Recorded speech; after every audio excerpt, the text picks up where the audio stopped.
is having a good recruiter, recruiting a recruiter.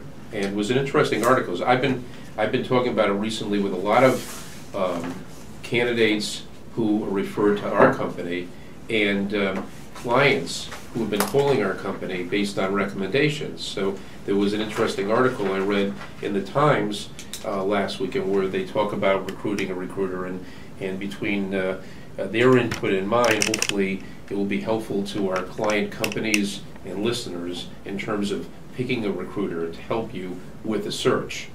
And for our clients and candidates who are looking for a job, first you have to know there are two types of recruiters.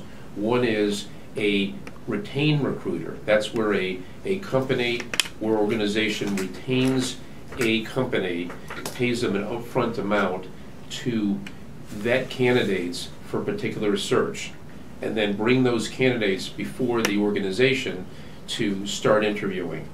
In that case, ironically, the retained search firm does not guarantee the ultimate person, that if the company decides not to pick any of the candidates, the retained firm still gets their total fee for the work done.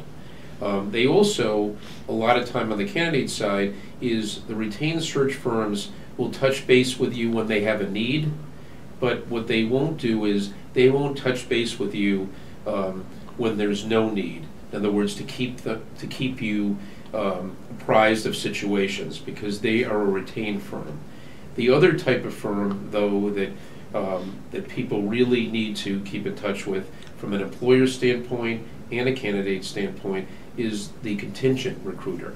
And the contingent recruiter, every industry has them, is a recruiter that earns its fee, again, through the client company, but is only paid the fee if the candidate is hired. And the candidate who is looking for a good recruiter to work with has the incentive, because they're not paying the fee, but at the same time they need to cooperate with the recruiter.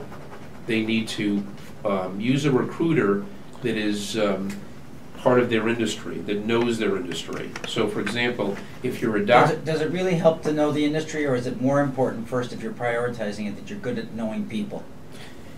It's more important. It's important for both, but if you're looking for example, a job in a law firm as an associate for a major law firm, or even a specialty law firm, you don't want to use a recruiting firm that specializes in placing doctors or secretarial candidates. You want a recruiting firm that specializes, like ours, in placing lawyers. Or if you were a doctor, you're not going to go to a firm like mine, you're going to a firm that specializes in placing doctors.